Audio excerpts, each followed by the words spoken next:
La polémique hier autour du laboratoire Sanofi a rappelé les enjeux financiers gigantesques d'une telle bataille, enjeux également politiques. Ce soir, Donald Trump annonce un vaccin américain d'ici la fin de l'année, quelques heures avant. C'est la Chine qui annonçait, elle, 5 vaccins différents testés sur 2500 volontaires. Beaucoup d'annonces, mais les délais avancés sont-ils crédibles?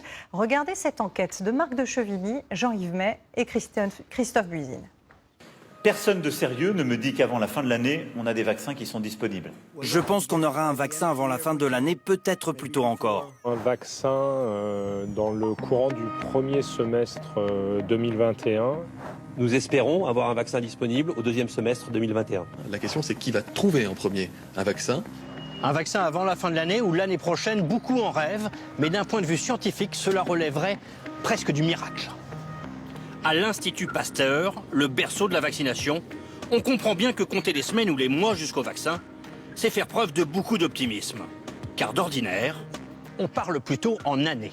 Il faut au moins 3 ans de recherche fondamentale pour comprendre le virus, puis 3 ans d'essais cliniques, et enfin 4 à 6 ans d'industrialisation. Construire des usines, produire en masse, distribuer le vaccin qui, dans ce scénario, ne serait disponible qu'en 2034. C'est totalement impensable aujourd'hui et c'est pour cela que pour compresser ces délais, on a décidé de tout faire en même temps. Faute de recherche aboutie sur le virus, l'une des solutions, c'est d'adapter un vaccin éprouvé. Dans ce laboratoire, on utilise celui contre la rougeole. Donc effectivement, c'est basé sur cette plateforme. On reproduit la même chose pour le coronavirus chinois qui circule actuellement.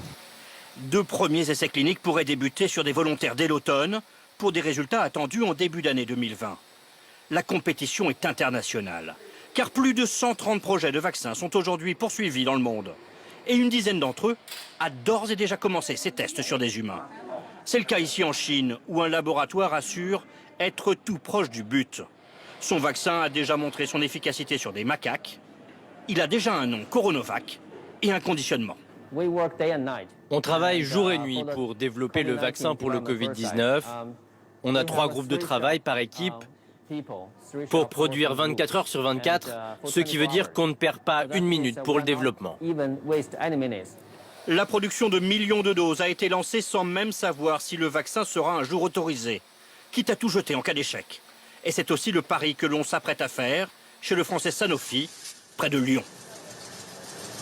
On ne peut pas attendre d'avoir des certitudes vu l'urgence. Donc on doit commencer à risque, même si on n'est pas certain que les vaccins qu'on a actuellement en développement aillent au bout du processus de développement.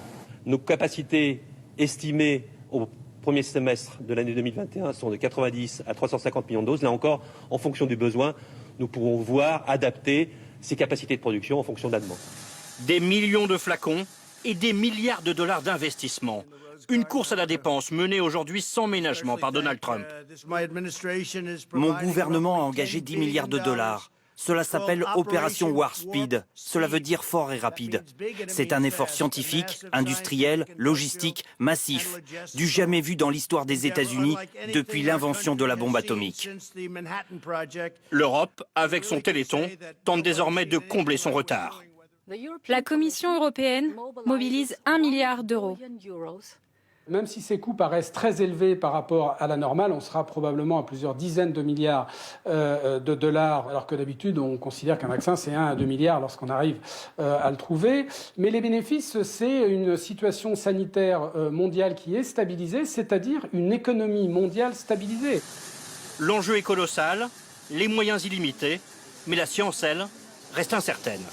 Rappelons qu'aucun vaccin n'a été trouvé face aux épidémies d'Ebola, d'hépatite C ou encore face au sida. Revenons en